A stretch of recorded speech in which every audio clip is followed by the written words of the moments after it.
بسم اللہ الرحمن الرحیم۔ سامعین سے گزارش کی جاتی ہے کہ ہمارے دونوں چینلز کے پلیٹ فارم سے جتنی بھی آڈیو بکس کی ریکارڈنگ کمپلیٹ ہو چکی ہے اسے خود بھی سنیں اور زیادہ سے زیادہ شیئر کرنے کی کوشش کریں، اور ہمارے سوشل میڈیا پلیٹ فارم کے لنکس ڈسکرپشن میں دیے گئے ہیں، ہمیں سبسکرائب اور فالو ضرور کریں تاکہ آپ کو ضروری اپڈیٹس ملتے رہیں، اور ہماری ٹیم کی فنانشیل سپورٹ کے لیے پیٹریون کی لنک ضرور چیک کریں۔ جزاک اللہ۔ عقبہ بن نافع عالم اسلام کا ایک عظیم سالار اور فاتح افریقہ۔ مصنف اسلم راہی MA۔ ایپیسوڈ 22۔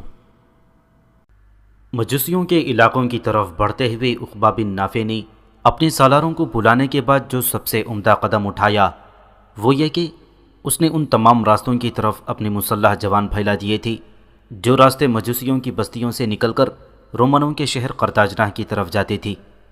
ایسا کرنے سے عقبہ بن نافع کا مقصد یہ تھا کہ جب وہ مجوسیوں پر حملہ آور ہوگا تو مجوسیوں کے کچھ مخصوص لوگ یقیناً رومنوں سے مدد حاصل کرنے کے لیے قرطاجنہ کا رخ کریں گے، اور جب وہ ایسا کریں گے تو عقبہ بن نافع کے مسلح جوان راستے میں ہی ان کا کام تمام کرتے چلے جائیں گے۔ اس طرح مسلمانوں کو بڑی آسانی سے مجوسیوں کے ان شہروں پر گرفت کرنے کا موقع مل جائے گا۔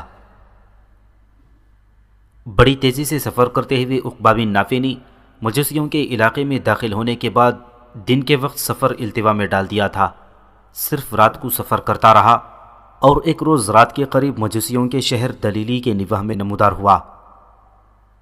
مجوسیوں کی بدبختی یہ تھی کہ مسلمانوں کے ساتھ عہد شکنی اور رومنوں کے ساتھ نیا منصوبہ طے کرنے کے بعد انہیں دو وجوہات کی بنا پر مسلمانوں سے اب کوئی خطرہ نہ رہا تھا، اور وہ زعم اور ظن تھا۔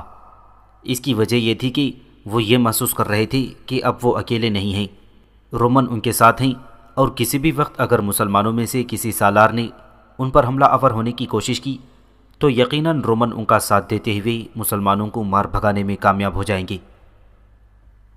ان کی اس غفلت کی دوسری وجہ یہ تھی کہ جو کچھ انہیں بتایا گیا تھا اس کے مطابق مسلمان ابھی اپنی پوری قوت کے ساتھ ذاب کی سلطنت کے علاوہ قبضہ کی سرزمینوں میں کارروائیوں میں مصروف ہیں، لہٰذا ان دنوں مجوسی اپنے لیے کوئی خطرہ اور خدشہ خیال نہیں کرتے تھے۔ لیکن ان کی بدبختی کہ آدھی رات کے قریب عقبہ بن نافع دلیلی شہر کے نواح میں نمودار ہوا۔ اس کے بعد شہر کے ایک خاص حصے کا تقرر کیا گیا، اور وہ خاص حصہ چھپتا چھپاتا کہیں زمین پر رینگتا اور کہیں آڑ لیتا آگے بڑھتا رہا۔ انہوں نے آن کی آن میں رسی کی سیڑھیاں شہر کی فصیلوں پر پھینکیں اور ان کے ذریعے وہ اوپر چڑھ گئے۔ چونکہ ان دنوں مجوسی اپنے لیے کہیں کوئی خطرہ محسوس نہیں کرتے تھے، زیادہ محافظ برجوں کے اندر آرام اور سکون کی گہری نیند سوئے ہوئے تھے۔ فصیل پر چڑھنے والے مسلمان ان پر اچانک حملہ آور ہوئے تھے، ان کو موت کے گھاٹ اتار دیا۔ اس کے بعد وہ نیچے اترے اور شہر پناہ کا دروازہ کھول دیا۔ شہر پناہ کا دروازہ کھلنا تھا کہ مسلمانوں کا پورا لشکر شہر میں داخل ہوا۔ شہر کے اندر جو محافظ لشکر تھا اس کے ساتھ ٹکراؤ ہوا، اور سورج طلوع ہونے سے پہلے مجوسیوں کے لشکر کا مکمل صفایا کر دیا گیا، اور سورج طلوع ہونے کے بعد سورج کی کرنوں نے دیکھا کہ دلیلی شہر پر پارسیوں کے بجائے مسلمانوں کا قبضہ ہے۔ مجوسیوں کو جب خبر ہوئی کہ مسلمان رات کی تاریکی میں اچانک ان کے شہر اور قلعہ دلیلی پر حملہ آور ہوئے، اور وہاں جو محافظ لشکر تھا اسے مسلمانوں نے حملہ آور ہو کر کاٹ دیا ہے، اور اب دلیلی شہر پر مسلمانوں کا قبضہ ہو گیا ہے، اس حقیقت کو جان کر مجوسیوں کے پاؤں تلے سے زمین لرزنے لگی تھی، اور وہ اپنے لیے خطرہ محسوس کرنے لگے تھے۔ چنانچہ انہوں نے مسلمانوں کے خلاف مدد حاصل کرنے کے لیے تیز رفتار قاصد قرطاجنہ کی طرف روانہ کیے تھے۔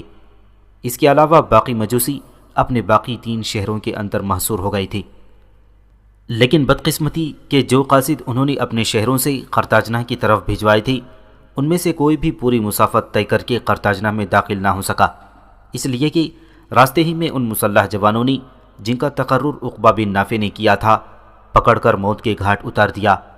اس طرح صحرا کے اندر مجوسیوں کی بدبختی کی خبریں قرطاجنہ میں لوگوں کے پاس نہ پہنچ سکیں۔ دلیلی پر قبضہ کرنے کے بعد عقبہ بن نافع نے دم نہیں لیا، دلیلی کا نظام درست کیا۔ اگلے روز انہوں نے زرہون کا رخ کیا۔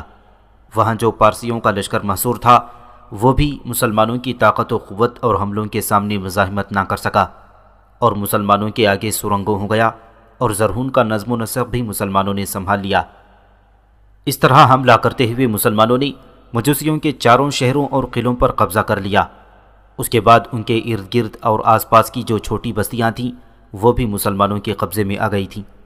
جب مسلمانوں نے مجوسیوں کے سارے علاقوں پر گرفت کر لی، تب دلیلی شہر کے نواح میں عقبہ بن نافع نے اپنے لشکر کے ساتھ پڑاؤ کیا۔ چونکہ عقبہ بن نافع نے اپنے مسلح جوانوں کے ذریعے مجوسیوں کی بستیوں اور شہروں سے جو راستے رومنوں کے مرکزی شہر قرطاجنہ کی طرف جاتے تھے ان سب کی ناکہ بندی کر دی تھی، لہٰذا عقبہ بن نافع کو یقین تھا کہ مجوسیوں کی مدد کے لیے رومن نہ پہنچ پائیں گے۔ اس کے علاوہ استا شہر کے نواح میں مسلمان رومنوں کو بدترین شکست دے چکے تھی، لہٰذا رومنوں کو مسلمانوں کے پھر بالمقابل سوچ سمجھ کر ہی آنا تھا۔ پڑاؤ کرنے کے بعد عقبہ بن نافع نے اپنے ساتھیوں کے ذریعے مجوسیوں کے سرکردہ لوگوں کو پیغام بھجوایا کہ وہ شام سے پہلے پہلے سب عقبہ بن نافع کی خدمت میں حاضر ہو جائیں۔ چنانچہ اس بلاوے پر مجوسیوں کے سارے عمرا اور رؤسا نے لبیک کہا۔ وہ ایک قصد کی صورت میں عقبہ بن نافع کے پڑاؤ میں داخل ہوئے تھے۔ عقبہ بن نافع نے ایک کھلی قالین پر ان کے بیٹھنے کا اہتمام کیا تھا۔ جب مجوسیوں کے سارے عمرا وہاں بیٹھ گئے تب عقبہ بن نافع نے انہیں مخاطب کرتے ہوئے کہنا شروع کیا، اس سے پہلے جب ہم نے تم پر قابو پایا تھا تو تم نے بڑی عاجزی اور انکساری کی تھی، خراج دینے کا وعدہ کیا تھا۔ ہم نے تمہاری خراج کی پیشکش کو قبول کرتے ہوئے تمہیں امان دے دی تھی اور پھر تمہارے ساتھ صلح کر لی تھی اور تم پر کوئی شرط عائد نہیں کی تھی، حالانکہ ہم نے تمہارے لشکر کو بدترین شکست دی تھی، اور ہم جو شرط چاہتے تھے تم وہ کر سکتے تھے اور تمہیں وہ شرط ماننا پڑتی، لیکن تم ایسے بدبخت نکلے کہ تم لوگوں نے ہمیں خراج دینے کا وعدہ کیا۔ جب ہم یہاں سے کوچ کر گئے، ہماری جگہ رومن آ گئی تو تم لوگوں نے عہد شکنی کی، ہمارا ساتھ دینے کے بجائے رومنوں کا ساتھ دینے پر آمادہ ہو گئی، اور میں نے جو اپنے آدمی تم لوگوں سے خراج لینے کے لیے روانہ کیے تھے، تم نے نہ صرف یہ کہ خراج دینے سے انکار کر دیا بلکہ ان کے ساتھ اہانت آمیز سلوک بھی کیا گیا تھا۔ تم سب مل کر خود ہی فیصلہ کرو گے کہ میں نے جو اپنے آدمی تم پر خراج وصول کرنے کے لیے روانہ کیے تھے، تم میں سے کس کس نے ان کے ساتھ اہانت آمیز سلوک کیا۔ اپنی ایمانداری سے وہ لوگ اپنی جگہ پر اٹھ کھڑے ہوں، اور اگر تم لوگوں نے اظہار نہ کیا اور تحقیق کرنے کے بعد میں نے ان لوگوں کو تلاش کر لیا تو پھر یاد رکھنا میں انہیں ایسی ذلت اور رسوائی کی موت ماروں گا کہ ان کی موت تم سب کے شہروں اور بستیوں کے لیے عبرت اور دس بن کر رہ جائے گی۔ کچھ دیر تک مجوسی عمرہ آپس میں کھسر پھسر کرتے رہے، اور کچھ عمرہ لڑائی جھگڑے کے سے انداز میں باتیں بھی کرنے لگے تھے۔ وہ ان عمرہ کو کھڑا ہونے پر مجبور کر رہے تھے جنہوں نے خراج دینے سے انکار کیا تھا اور مسلمانوں کے سفیر کی اہانت کی تھی۔ اس موقع پر انہیں مخاطب کرتے ہوئے عقبہ بن نافع پھر بول اٹھا، میں زیادہ تاخیر برداشت نہیں کروں گا۔ جو لوگ اس کام میں ملوث ہیں وہ خود کھڑے ہو جائیں، اگر وہ خود کھڑے نہ ہوں تو دوسرے آدمی جو انہیں جانتے ہیں انہیں کھڑا ہونے پر مجبور کریں، اگر وہ بھی ایسا نہیں کریں گے تو میں تم سب کی یہاں بیٹھے بیٹھے کھال اتار دوں گا۔ عقبہ بن نافع کی اس دھمکی نے خوب کام کیا تھا، لہٰذا کچھ لوگوں کی کوہنیاں مارنے کے بعد 4 سالار اپنی جگہ پر اٹھ کھڑے ہوئے۔ عقبہ بن نافع کے چہرے پر ہلکا سا تبسم نمودار ہوا۔ دوبارہ اس نے مجوسی عمرہ کی طرف مخاطب کرتے ہوئے کہنا شروع کیا، جو تمہارا بڑا مغ ہے وہ بھی اپنی جگہ پر کھڑا ہو جائے۔ جواب میں ان کا مذہبی پیشوا جسے وہ مغ کہتے تھے وہ بھی کھڑا ہو گیا تھا۔ عقبہ بن نافع نے ان کے مذہبی پیشوا مغ کو مخاطب کیا، میں نہیں جانتا تمہارا اصل نام کیا ہے، کیونکہ تمہارے لوگ تمہیں مغ کہہ کر مخاطب کرتے ہیں، لہٰذا میں تمہیں لفظ مغ ہی سے پکاروں گا۔ جب پہلی بار میں تمہارے شہر پر حملہ آور ہوا تھا تو تم ہی میرے پاس آئی تھی، میرے ساتھ خراج دینے کا عہد کیا تھا اور صلح کی پیشکش کی تھی، امان طلب کی تھی۔ میں نے صلح کی پیشکش کو قبول کر لی اور لوگوں کو امان بھی دے دی، اور جو وعدہ تم نے کیا تھا اس کے مطابق میں نے تمہاری طرف اپنے آدمی خراج وصول کرنے کے لیے بھیجے، تو تم نے کیوں خراج دینے سے انکار کیا تھا؟ اس موقع پر مغ بیچارہ لرز کانپ رہا تھا۔ کچھ سوچا، پھر عقبہ بن نافع کو مخاطب کرتے ہوئے کہنا شروع کیا، مسلمانوں کے امیر، میں صرف مذہبی پیشوا ہوں، لوگوں کا حاکم نہیں۔ یہ ان لوگوں کے اختیار میں ہے کہ میری بات مانیں یا اسے رد کر دیں۔ جس وقت آپ کے آدمی خراج وصول کرنے کے لیے آئے تھے یہاں جس قدر عمرہ بیٹھے ہیں ان سے پوچھ لیا جائے کہ ان سب پر زور دیا گیا تھا کہ چونکہ ہم مسلمانوں کے ساتھ صلح صفائی اور ان کے ساتھ فرما بردار رہ کر زندگی بسر کرنے کا عہد کر چکے ہیں، لہٰذا رومنوں کے خوف سے اپنی اس عہد کو ترک نہیں کرنا چاہیے۔ لیکن یہ جو 4 عمرہ کھڑے ہیں انہوں نے پہلے میری بری طرح مخالفت کی، آپ کے سفیروں کو خراج دیے بغیر انہوں نے واپس بھیج دیا۔ جو کچھ میں نے کہا ہے یہ سچائی پر مبنی ہے، اگر آپ کو میری باتوں پر یقین نہ ہو تو جس قدر سردار یہاں بیٹھے ہیں ان سے پوچھ لیں کہ جو کچھ میں نے کہا ہے وہ سچ ہے یا نہیں۔ اس کی گفتگو سن کر عقبہ بن نافع مطمئن ہو گیا تھا، ہلکا سا تبسم اس کے چہرے پر نمودار ہوا اور مخ کو مخاطب کرتے ہوئے کہنا شروع کیا، جو کچھ آپ نے کہا ہے میں سمجھتا ہوں وہ درست ہے، لہٰذا آپ بیٹھ جائیں، آپ لوگوں کی ہم قدر اور عزت کرنے والے ہیں۔ عقبہ بن نافع کے ان الفاظ سے مغ خوش ہو گیا تھا، پھر اس نے 4 کھڑے ہونے والوں کو مخاطب کیا، تم لوگوں نے چونکہ مجھ سے غداری کا ثبوت دیا ہے لہٰذا غداری میں تم لوگوں کی گردنیں اڑائی جا سکتی ہیں۔ اس موقع پر بیٹھے ہوئے عمرہ میں سے ایک شخص بول اٹھا، مسلمانوں کے امیر، میں اس بات کو تسلیم کرتا ہوں کہ ان 4 سے انتہائی سنگین جرم ہوا ہے، ان 4 ہی کی وجہ سے آپ کے ساتھ کیے جانے والے عہد کو توڑا گیا ہے۔ اس کے باوجود ہم سب عمرہ جو بیٹھے ہوئے ہیں آپ سے گزارش کرتے ہیں کہ ان 4 کو معاف کر دیں، یہ ان کی طرف سے پہلی غلطی ہے۔ ہم آپ سے وعدہ کرتے ہیں کہ آپ کے مطیع اور فرما بردار بن کر رہیں گے۔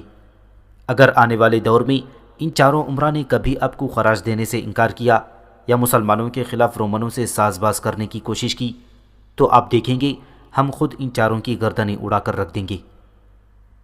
یہاں تک کہنے کے بعد وہ مجوسی امیر رکا، دوبارہ اپنی بات کو آگے بڑھاتا ہوا وہ کہہ رہا تھا، مسلمانوں کے سالار، ہم آپ سے یہ بھی عہد کرتے ہیں کہ آپ کے یہاں سے جانے کے بعد اگر رومنوں نے ادھر کا رخ کیا تو ہم ان کے سامنے قلعہ بند ہو جائیں گے، ساتھ ہی ان کے خلاف آپ کو مدد کے لیے پکاریں گے، اور مجھے امید ہے کہ ہم آپ کے امان دینے پر آپ کی مدد اور حمایت کے بھی متمنی رہیں گے۔ وہ امیر رکا، کچھ سوچا، پھر اپنے ساتھیوں سے مشورہ کرنے کے بعد وہ کہہ رہا تھا، میں آپ پر یہ بھی انکشاف کرتا ہوں کہ آنے والے دور میں کبھی آپ سے عہد شکنی نہیں ہوگی، یہ بھی وعدہ کرتا ہوں کہ کل اسی وقت خراج کی وہ رقم جو اس سے پہلے طے ہو چکی ہے آپ کی خدمت میں پیش کر دی جائے گی، لہٰذا میں آپ سے گزارش کرتا ہوں کہ ان 4 کو معاف کر دیں۔ آنے والے دور میں یہ کبھی مسلمانوں کے خلاف کام نہیں کریں گے، اگر کریں گے تو اپنی جانوں سے ہاتھ دھو بیٹھیں گے، اس کی میں آپ کو ضمانت دیتا ہوں۔ اس مجوسی امیر کی ضمانت دینے پر عقبہ بن نافع نے ان 4 کو معاف کر دیا تھا۔ مجوسی عمرہ پر اعتماد اور بھروسہ کیا گیا۔ اگلے روز انہوں نے واقعی خراج کی رقم عقبہ بن نافع کو ادا کر دی۔ عقبہ بن نافع نے مزید چند روز اپنے لشکر کے ساتھ وہاں قیام کیا، اس کے بعد وہ مجوسیوں کے شہروں سے نکل کر قیروان کی طرف چلا گیا تھا۔ قیروان پہنچنے کے دوسرے روز محمد بن اوس اور سینیکا دونوں میاں بیوی حویلی کے جو پھلدار پودے تھے انہیں پانی دے رہے تھے کہ حویلی میں نعیم بن حماد اور فلورنس دونوں میاں بیوی داخل ہوئے۔ ان دونوں کو دیکھتے ہوئے محمد بن اوس اور سینیکا نے کام بند کر دیا تھا۔ ابن حماد اور فلورنس کو لے کر وہ دونوں دیوان خانے میں داخل ہوئے، سب نشستوں پر بیٹھ گئے۔ اس موقع پر محمد بن اوس گہری نگاہوں سے ابن حماد کا جائزہ لیتا رہا اور اسے مخاطب کر کے کہنے لگا، ابن حماد، تمہارا چہرہ بتاتا ہے کہ تم کسی اہم موضوع پر گفتگو کرنے کے لیے آئے ہو۔ ابن حماد کے چہرے پر ہلکا سا تبسم نمودار ہوا، پھر کہنے لگا، ابن اوس میرے بھائی، آپ کا اندازہ درست ہے۔ دراصل آج میرے قصبے سے کچھ تاجر قیروان شہر میں داخل ہوئے تھے، ان کے ہاتھ میری ماں نے پیغام بھیجوایا تھا کہ میں اور آپ دونوں نخلستان میں اس سے ملیں۔ جو شخص یہ پیغام لایا تھا وہ تو اپنی خرید و فروخت کے لیے بازار چلا گیا ہے، وہیں سے وہ نخلستان کی طرف لوٹ جائے گا۔ اب میں اور فلورنس آپ کی طرف آئے ہیں۔ اس سے پہلے میں فلورنس سے اس موضوع پر گفتگو کر چکا ہوں اور فلورنس خوشی کا اظہار کرتے ہوئے کہہ رہی تھی کہ ہمیں نخلستان جانا چاہیے۔ ابن حماد کی اس گفتگو کا جواب محمد بن اوس دینا ہی چاہتا تھا کہ سینیکا بول اٹھی، فلورنس ٹھیک کہتی ہے ابن حماد میرے بھائی، اگر آپ کی ماں نے آپ کو اور امیر کو بلایا ہے تو آپ دونوں کو وقت ضائع کیے بغیر جانا چاہیے، اور ہم دونوں بھی آپ کے ساتھ جائیں گی۔ جہاں فلورنس کی یہ خواہش ہے کہ وہ نخلستان دیکھے، وہاں میں بھی دیکھوں گی کہ نخلستان کیسا ہوتا ہے، اس کی آبادی کیسی ہے، رہن سہن کیسا ہے۔ سینیکا جب خاموش ہوئی تب محمد بن اوس ابن حماد کی طرف دیکھتے ہوئے کہنے لگا، میرے عزیز بھائی، میرے خیال میں اماں کو ابھی تک یہ نہیں پتا کہ ہم دونوں نے شادی کر لی ہے۔ اگر اماں نے بلایا تو ہم دونوں ضرور جائیں گے۔ تم ایسا کرو، واپس جا کر اپنی تیاری مکمل کرو۔ میں امیر کی طرف جاتا ہوں اور اسے اطلاع کرتا ہوں کہ میں اور ابن حماد دونوں نخلستان کی طرف جا رہے ہیں۔ میری غیر موجودگی میں سینیکا بھی اپنی مکمل تیاری کر لے گی۔ اس کے بعد نخلستان کی طرف کوچ کریں گے۔ محمد بن اوس کا یہ جواب سن کر جہاں سینیکا کی خوشی کی کوئی انتہا نہ تھی، وہاں نعیم بن حماد اور فلورنس بھی بے حد خوشی کا اظہار کر رہے تھے۔ پھر ابن حماد اور فلورنس دونوں وہاں سے نکل گئے۔ اس موقع پر محمد بن اوس نے اپنی بیوی کی طرف دیکھا اور کہنے لگا، سینیکا، میں امیر کے پاس جاتا ہوں اور ان سے ابن حماد کے نخلستان کی طرف جانے کی اجازت لیتا ہوں۔ میرے آنے تک تم اپنی تیاری مکمل کر لو۔ خوشی کا اظہار کرتے ہوئے سینیکا نے اس بات میں گردن ہلا دی تھی، لہٰذا محمد بن اوس وہاں سے نکل گیا تھا۔ عقبہ بن نافع سے بات کرنی اور اس سے ابن حماد کے نخلستان جانے کی اجازت لے کر محمد بن اوس جب واپس اپنی حویلی میں داخل ہوا تو اس نے دیکھا کہ سینیکا نے جانے کی ساری تیاریاں مکمل کر لی تھیں۔ اپنا اور محمد بن اوس کا ضروری سامان اس نے خرجینوں میں ڈال دیا تھا۔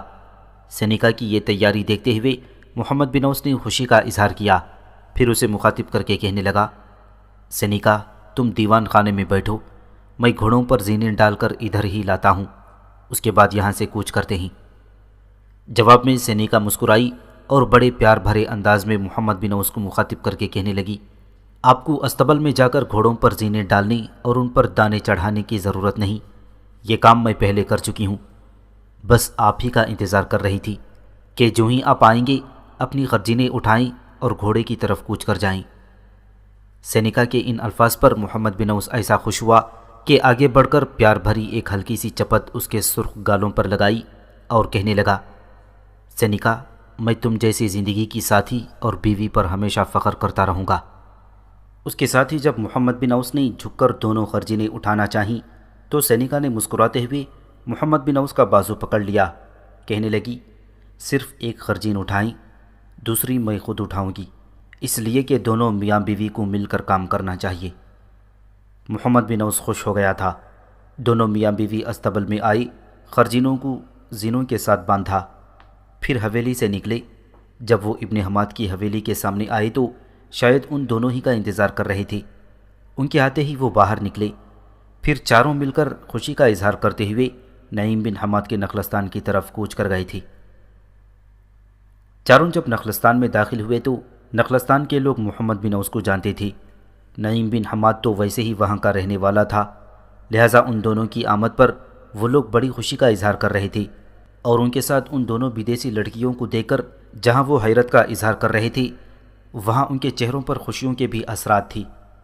چاروں گھوڑوں کو ہانکتے ہوئے ایک مکان کے سامنے رک گئی۔ مکان بالکل سادہ سا تھا۔ گھوڑے سے کود کر ابن حماد نے دروازے پر دستک دی۔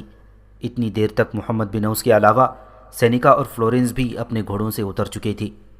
تھوڑی دیر بعد جب دروازہ کھلا تو دروازہ کھولنے والی نعیم بن حماد کی ماں عشیرت تھی۔ جو ہی اس نے حویلی کے دروازے پر ابن حماد کو دیکھا، آگے بڑھی اور اسے اپنے ساتھ لپٹا کر پیار کیا، اور پھر باہر آئی، اور جس طرح اس نے ابن حماد کو پیار کیا تھا اسی طرح محمد بن اوس کو بھی لپٹا کر کئی مرتبہ اس کی پیشانی چومی۔ اس کے بعد خوشی کا اظہار کرتے ہوئے کہنے لگی، دروازے سے باہر کھڑے ہو کر میں تم دونوں سے یہ نہیں پوچھوں گی کہ یہ لڑکیاں کون ہیں، پہلے اندر داخل ہو جاؤ، پھر میں تم سے تفصیل جاننے کی کوشش کروں گی۔ چاروں مسکراتے ہوئے مکان میں داخل ہوئے۔ دائیں جانب چھپر نما چھوٹا سا ایک استبل تھا۔ ابن حماد نے چاروں گھوڑوں کو اس میں باندھ دیا۔ جب وہ لوٹا تو اس وقت تک محمد بن اوس، سینیکا اور فلورنس تینوں عشیرت کے ساتھ صحن میں کھڑے تھے۔ ابن حماد جب واپس آیا تو بیرونی دروازے کے قریب جو کمرہ تھا جسے دیوان خانے کے طور پر استعمال کیا جاتا تھا، چاروں اس کی طرف بڑھے۔ اس کمرے میں لکڑی کی سادہ سی نشستیں لگی ہوئی تھیں۔ چاروں جب اس پر بیٹھ گئے تب عشیرت بھی ان کے سامنے ہو بیٹھی۔ پھر اپنے بیٹے ابن حماد کے بجائے اس نے محمد بن اوس کو مخاطب کیا، ابن اوس، میرے عزیز بیٹے، اب یہ بتاؤ یہ لڑکیاں کون ہیں؟ اس پر محمد بن اوس نے ایک گہری نگاہ پہلے سینیکا اور فلورنس پر ڈالی، پھر عشیرت کو مخاطب کر کے کہنے لگا، اماں، قبل اس کے کہ میں آپ پر انکشاف کروں کہ یہ دونوں لڑکیاں کون ہیں، آپ یہ بتائیں کہ آپ کو یہ دونوں لڑکیاں کیسی لگیں؟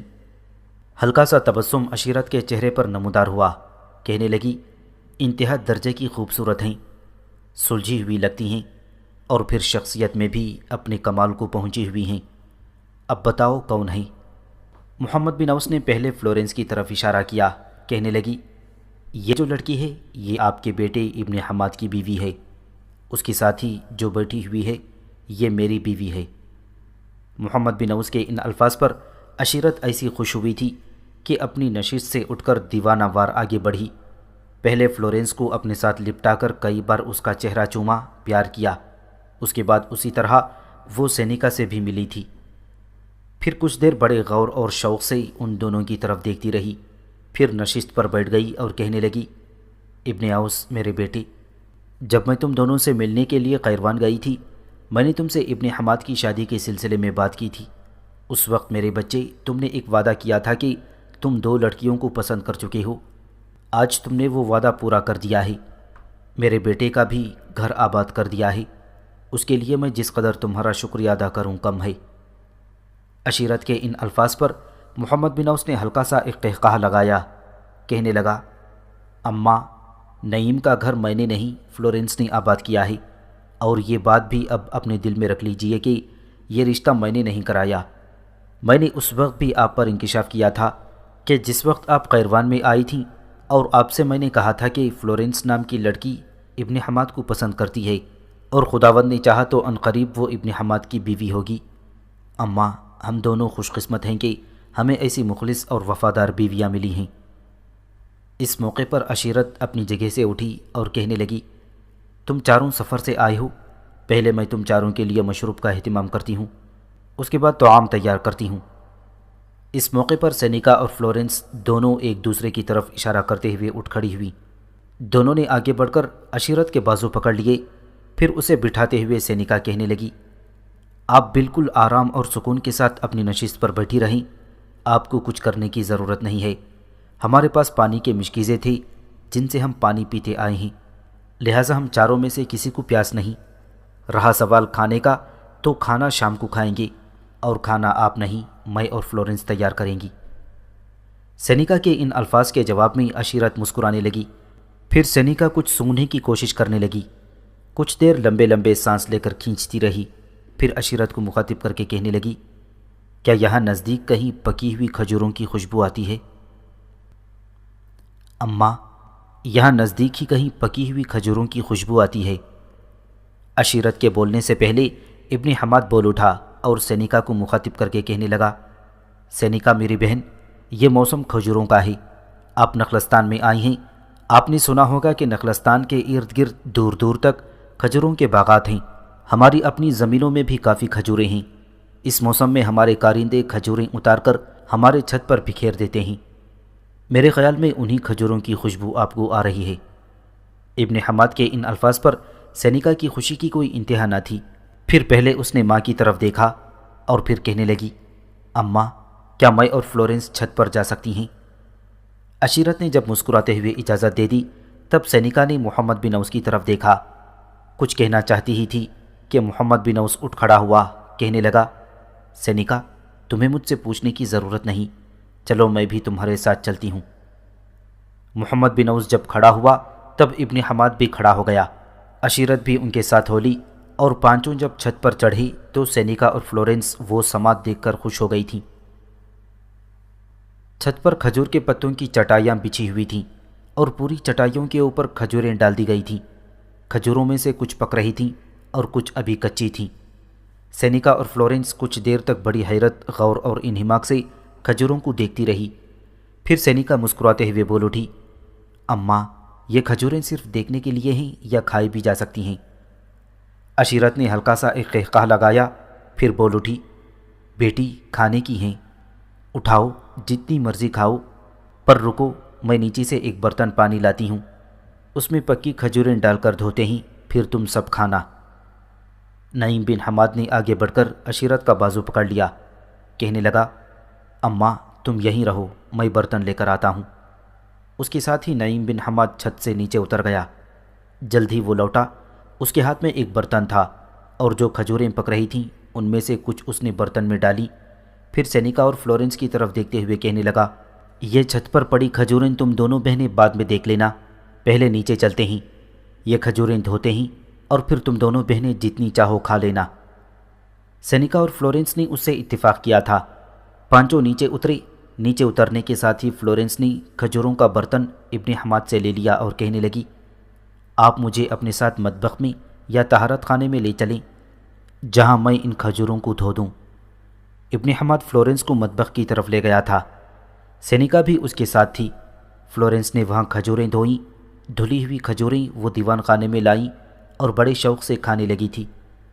محمد بن اوس، ابن حماد اور عشیرت بھی ان کا ساتھ دے رہے تھی۔ کھجوریں کھاتے کھاتے عشیرت کو کچھ یاد آ گیا اور محمد بن اوس کو مخاطب کر کے کہنے لگی، بیٹا اب تم چاروں آئے ہو تو کچھ دن میرے پاس رہو گی۔ اس پر محمد بن اوس کہنے لگا، اماں آپ کے پاس ہم صرف ایک رات قیام کریں گے، امیر سے ہم نے صرف ایک رات کی اجازت لی ہے، اگر آپ برا نہ مانیں تو کل ہم یہاں سے کوچ کر جائیں گے۔ عشیرت مسکرائی، خوشی کا اظہار کرتے ہوئے کہنے لگی، چلو میرے لیے تمہارے ساتھ ایک ہی رات کافی ہے۔ کھجوریں کھانے کے بعد سب سے پہلے سینیکا اٹھی اور ابن حماد کی طرف دیکھتے ہوئے کہنے لگی، بھائی چونکہ کل ہم نے یہاں سے کوچ کر جانا ہے لہٰذا پہلے آپ ہمیں اپنا یہ نخلستان دکھائیں۔ آپ اکثر کہا کرتے تھے کہ آپ کے نخلستان میں ایک رہٹ ہے جس میں اونٹ باندھے جاتے ہیں اور ٹھنڈا میٹھا پانی وہاں سے نکل کر کھیتوں کو سراب کرتا ہے۔ اس موقع پر اجازت لینے کے سے انداز میں ابن حماد نے جب محمد بن اوس کی طرف دیکھا تو وہ مسکراتے ہوئے اٹھ کھڑا ہوا اور کہنے لگا، ابن حماد چلو ان دونوں کو لے کر چلتے ہیں۔ ساتھ ہی محمد بن اوس نے عشیرت کی طرف دیکھا اور کہنے لگا، اماں آپ یہیں بیٹھ کر آرام کریں، میں اور ابن حماد دونوں کو لے کر جاتے ہیں، انہیں نخلستان دیکھنے کا بہت شوق ہے۔ چاروں نخلستان کے مختلف راستوں سے ہوتے ہوئے نخلستان کے بائیں جانب گئے۔ سینیکا اور فلورنس دونوں نے دیکھا کنویں پر واقعی ایک اونٹ جوتا ہوا تھا۔ اس اونٹ کی آنکھوں پر پٹی بندھی ہوئی تھی اور وہ چکر میں کنویں پر چل رہا تھا۔ سینیکا نے کنویں کا جائزہ لیا۔ ٹھنڈا میٹھا پانی کنویں سے نکل کر اور پھر نالی سے نکل کر پکی بندھی ہوئی نالی میں سے ہوتا ہوا ایک کافی بڑے حوض میں جمع ہو رہا تھا، پھر اس حوض سے نکل کر ایک نالی کی صورت میں کھیتوں کی طرف جاتا تھا۔ سینیکا اور فلورنس کچھ دیر تک کنویں کا جائزہ لیتی رہیں، پھر بڑے حوض سے جو پختہ نالی کھیتوں کی طرف جاتی تھی، پاؤں سے جوتے اتار کر اس نالی میں کھڑی ہو گئیں اور بے پناہ خوشی کا اظہار کرتے ہوئے کہنے لگی، ابن حماد میرے بھائی آپ کا کہنا درست ہے، پانی واقعی جہاں شفاف ہے وہاں ٹھنڈا بھی ہے، پر آپ یہ بتائیں کہ جن کھیتوں کی طرف یہ پانی جا رہا ہے کیا وہ کھیت ہم دیکھ سکتے ہیں؟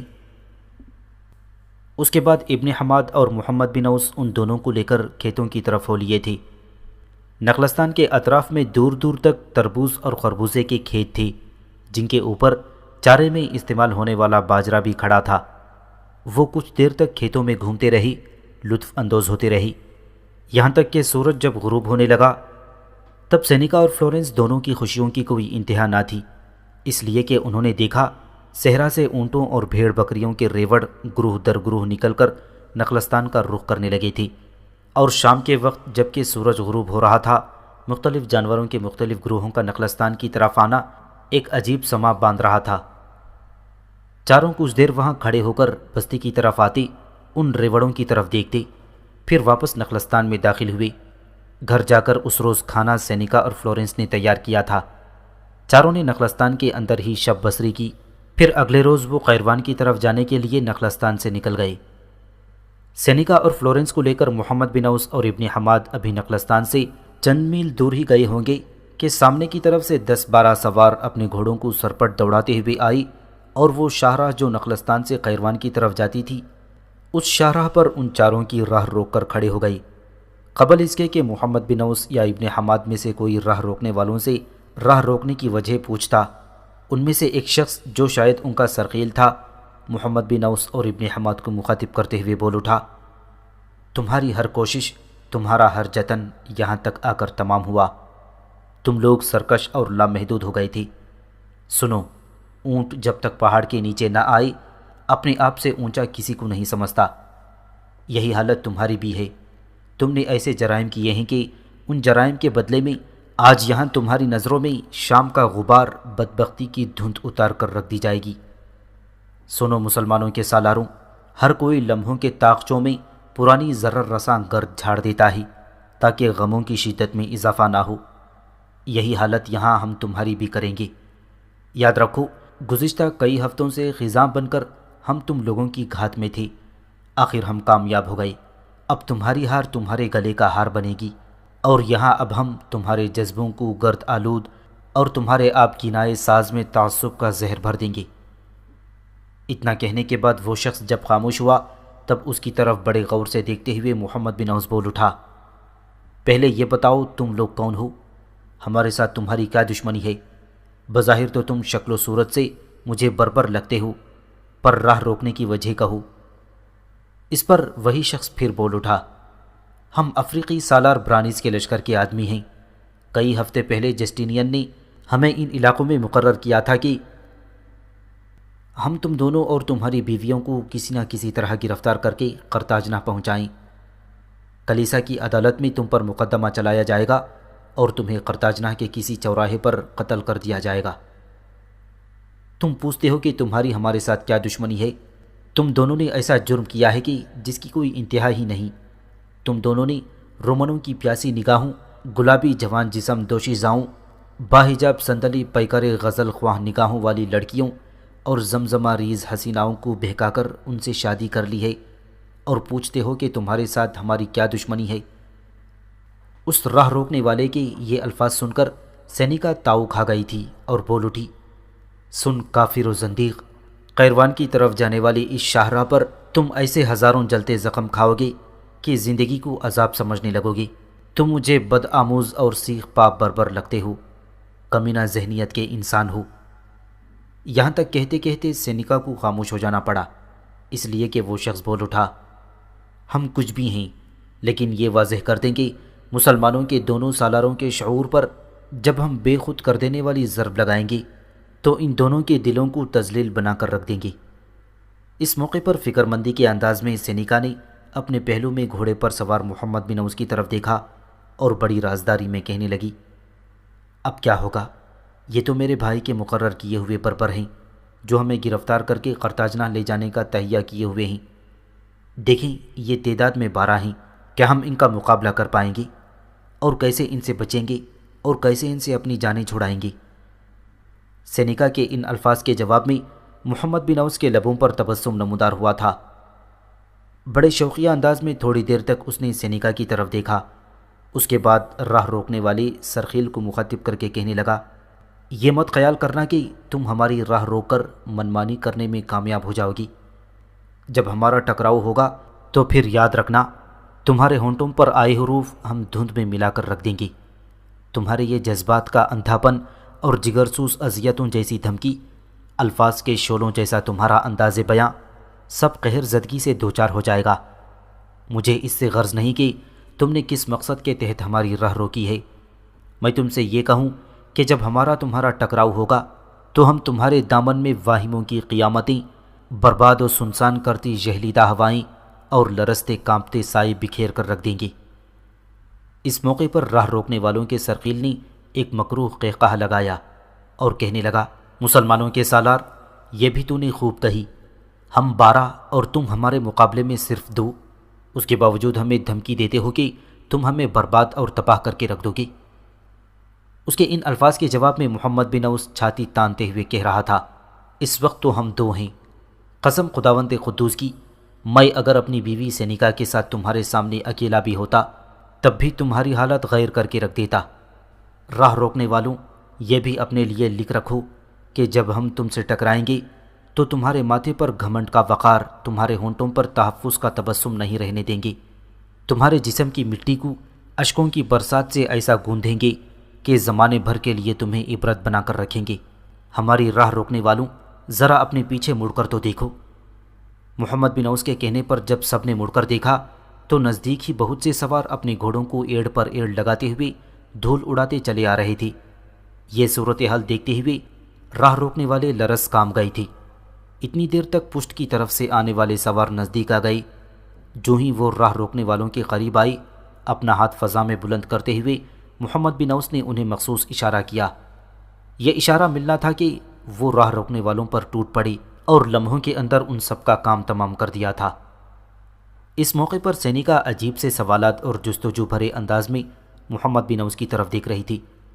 جب راہ روکنے والے سارے مسلح جوانوں کا خاتمہ کر دیا گیا اور حملہ آوروں نے اپنی تلواریں صاف کر کے نیاموں میں ڈال لیں، تب سینیکا محمد بن اوس کی طرف دیکھ کر کہنے لگی، ابھی جو کچھ ہوا ہے اس کی سمجھ مجھے نہیں آئی۔ جہاں تک راہ روکنے والوں کا تعلق ہے تو یہ میرے بھائی جسٹینین نے مقرر کیے تھے، اور وہ ہمیں گرفتار کر کے کلیسا کی عدالت میں داخل کرنے والے تھی اور ہمیں سزا دلانا چاہتے تھے۔ اور پھر راہ روکنے والوں کے ساتھ گفتگو کرتے ہوئے آپ نے بڑے وثوق سے پشت کی طرف اشارہ کرتے ہوئے کہا کہ پیچھے دیکھو، جیسے آپ نے اپنی حفاظت کا پہلے سے اہتمام کر رکھا ہو۔ امیر، مجھے یہ بات سمجھ نہیں آئی، اگر آپ اس کی تفصیل کچھ بتا دیں تو مجھے ذہنی سکون مل جائے گا۔ اس پر محمد بن اوس مسکرایا اور کہنے لگا، سینیکا، اس میں پیچیدگی کی کوئی بات نہیں۔ جس روز میری اور تمہاری ابن حماد کے ساتھ شادی ہوئی تھی، اسی دن امیر عقبہ بن نافع نے کچھ دستے ہم دونوں کے لیے مقرر کر دیے تھے۔ انہیں اندیشہ تھا کہ تم سے اور فلورنس سے شادی کرنے کے بعد رومن ضرور کچھ لوگوں کو ہمارے پیچھے لگائیں گے، گرفتار کرنے کی کوشش کریں گے یا انتقامی کارروائی کریں گے۔ اس بنا پر جہاں کہیں بھی ہم جاتے ہیں تو یہ دستے ہمارے ارد گرد رہتے ہوئے ہماری حفاظت کرتے ہیں۔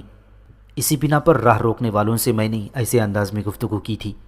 مجھے یقین تھا کہ جن دستوں کو عقبہ بن نافع نے ہماری مدد کے لیے مقرر کیا ہوا ہے وہ ضرور اپنا فرض ادا کریں گے۔ اور تم نے دیکھا، وہ پہنچے اور سب راہ روکنے والوں کا کام تمام کر کے رکھ دیا۔ محمد بن اوس کی اس گفتگو سے سینیکا مطمئن ہو گئی۔ فلورنس بھی خوشی کا اظہار کر رہی تھی۔ پھر محمد بن اوس، ابن حماد، سینیکا اور فلورنس آنے والے مسلح جوانوں کے ساتھ قیروان کا رخ کر رہے تھے۔